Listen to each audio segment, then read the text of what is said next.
No dia 7 de setembro de 1822, às margens do Riacho Ipiranga, Dom Pedro I. A independência do Brasil não foi bem assim, né, gente? A independência do Brasil não foi apenas um ato, ou seja, um grito de independência ou morte, mas sim um longo e complexo processo. E é exatamente sobre isso que parte da história de hoje vai falar. Então, roda a vinheta!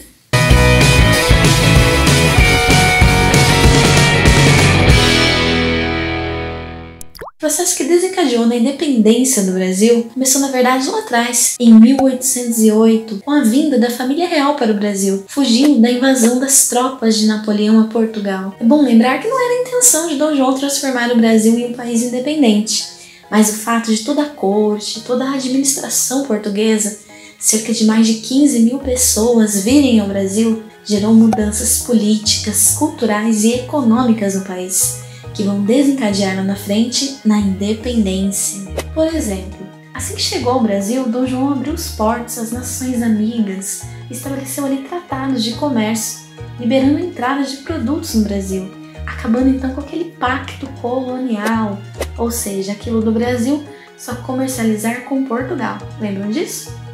Temos aí então uma maior liberdade econômica. Anota aí!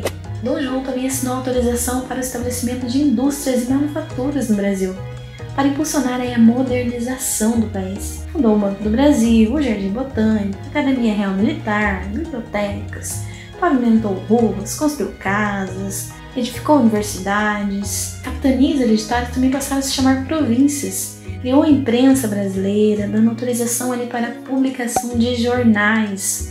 Olha as mudanças intelectuais aí, com maior circulação de ideias no Brasil. E o Brasil foi elevado em 1815 a Reino Unido de Portugal e Algarves, deixando então de ser uma simples colônia.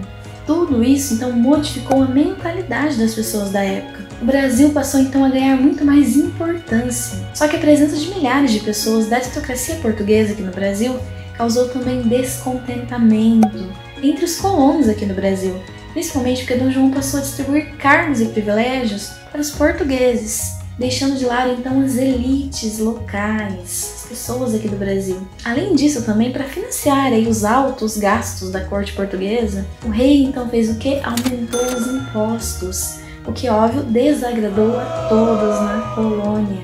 E um dos reflexos diretos aí desse descontentamento, com algumas dessas mudanças, foram duas revoluções que aconteceram e também contribuíram para o processo de independência. Foram a Revolução Pernambucana e a Revolução do Porto. A Revolução Pernambucana, ela ocorreu em 1817 e foi provocada pelo descontentamento dos pernambucanos com a centralização do poder na província do Rio de Janeiro. Dom João realmente não estava ali muito preocupado com as outras províncias. Pernambuco nessa época era o maior exportador de cana-de-açúcar do Brasil. E a maioria dos funcionários portugueses estavam na administração de Pernambuco e mantinham ali o monopólio do comércio da cana-de-açúcar. E os pernambucanos também estavam muito descontentes com o aumento aí dos impostos. Isso fez com que eles buscassem a independência e a proclamação de uma república. Queriam também a expulsão dos portugueses. Essa revolução não alcançou seus objetivos aí por tanto tempo, porque até foi proclamada uma república, que durou apenas 3 meses e foi sufocada então pela coroa.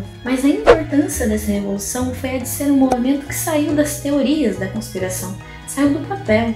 E efetivamente aconteceu. Apesar de não ter dado certo, essas ideias libertárias, do Brasil deixar de pertencer a Portugal, elas permaneceram nas pessoas, permaneceram na sociedade pelos anos seguintes, até a independência do Brasil em 1822. A Revolução Liberal do Porto. Em 1820, com Portugal ali completamente livre da dominação de Napoleão desde 1815, as ideias liberais elas tomaram a cabeça da população portuguesa. Queria subordinar a coroa ao legislativo. O que é isso? Queriam então uma espécie de monarquia constitucional. Eles queriam também que o Brasil voltasse a ser apenas uma colônia de Portugal e exigiam a volta imediata de Dom João para Portugal. Além disso, também queriam a volta ali daquele pacto colonial, ou seja, queriam que o Brasil voltasse então a depender exclusivamente de Portugal. Em 1821, para acalmar os portugueses e manter o poder absoluto em seus domínios, Dom João resolveu voltar para Portugal, deixando no Brasil o príncipe regente Dom Pedro. A política aqui no Brasil estava muito agitada. Havia 3 partidos políticos: o português, formados pelos funcionários da corte, comerciantes, todos portugueses; o brasileiro, formado pelas elites mais conservadoras, que queriam então a manutenção da monarquia, da escravidão, tudo igualzinho ali como estava, e eram então de maioria brasileira. E havia também o radical, formado por elementos do povo ali considerados mais radicais, óbvio, queriam uma república e também eram de maioria brasileira. Dom Pedro e seus aliados eram simpatizantes do Partido Brasileiro. Só que em 9 de dezembro de 1821 chegou um decreto das Cortes de Lisboa que determinava o fim da regência de Dom Pedro e seu imediato retorno a Portugal e a obediência das províncias a Lisboa. Lembrando que as províncias brasileiras na época respondiam ao Rio de Janeiro, não a Lisboa. As Cortes então estavam tirando toda a liberdade do Brasil, tentando nos transformar em colônia novamente. Diante dessa pressão das cortes, o Partido Brasileiro aproximou-se do Partido Radical e os 2 grupos passaram a trabalhar juntos pela independência. Nesse momento, destacou-se a figura de José Bonifácio. Bonifácio escreveu para Dom Pedro uma carta no qual criticava a decisão da Corte de Lisboa, chamando a atenção do príncipe para as decisões prejudiciais ao Brasil. Dom Pedro nomeou José Bonifácio ministro do reino. Pela primeira vez na história, o cargo de ministro era ocupado por um brasileiro.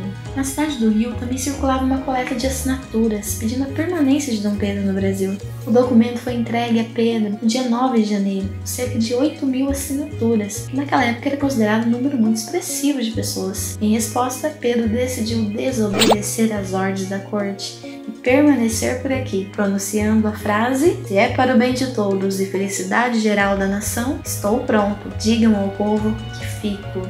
Esse dia ficou conhecido então como Dia do Fico.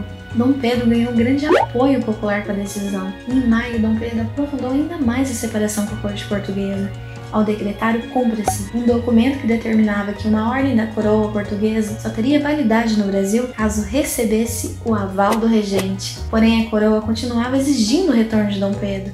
Dom Pedro partiu então para tentar acabar com o conflito em São Paulo e entregou o poder a Dona Leopoldina no dia 13 de agosto de 1822, nomeando-a chefe do Conselho de Estado e princesa regente interina do Brasil. Só que notícias vindas das cortes em Portugal anulavam todas as medidas tomadas por Dom Pedro. O governo do príncipe foi declarado ilegal e o príncipe deveria regressar imediatamente a Portugal. Dona Leopoldina não teve tempo de esperar pelo marido e precisou tomar uma decisão, na qual foi aconselhada por José Bonifácio. Ela assinou um decreto que tornava o Brasil independente e enviou uma carta a Dom Pedro para que ele proclamasse a independência do Brasil. O papel chegou então a ele no dia 7 de setembro de 1822, quando Dom Pedro proclamou o Brasil livre de Portugal. Fiquem tranquilos, nós teremos um vídeo exclusivo contando os detalhes aí desse acontecimento, que não foi bem assim como retratado no quadro do Pedro Américo, mas esse é assunto para o próximo vídeo, hein? Temos que lembrar que dos diversos processos de independências ocorridos aí no continente americano, o do Brasil talvez tenha sido menos violento,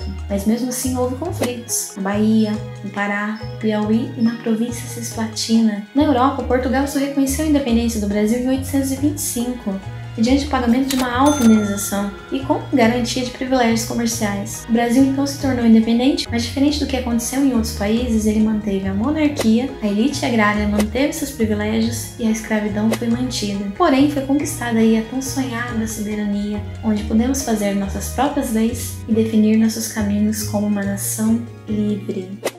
E esse então foi o nosso vídeo de hoje. Se você gostou do vídeo, se você conseguiu aprender alguma coisa com esse vídeo, deixe seu like, deixe seu joinha, isso ajuda muito na divulgação do canal. Comenta, compartilha aí nas suas redes sociais, no WhatsApp, no Face, no Instagram, no Twitter, pois tudo isso me ajuda muito a continuar com esse trabalho. E se também você não for inscrito, se inscreve e ative também as notificações, aquele sininho, para não perder aí nenhum vídeo novo do canal.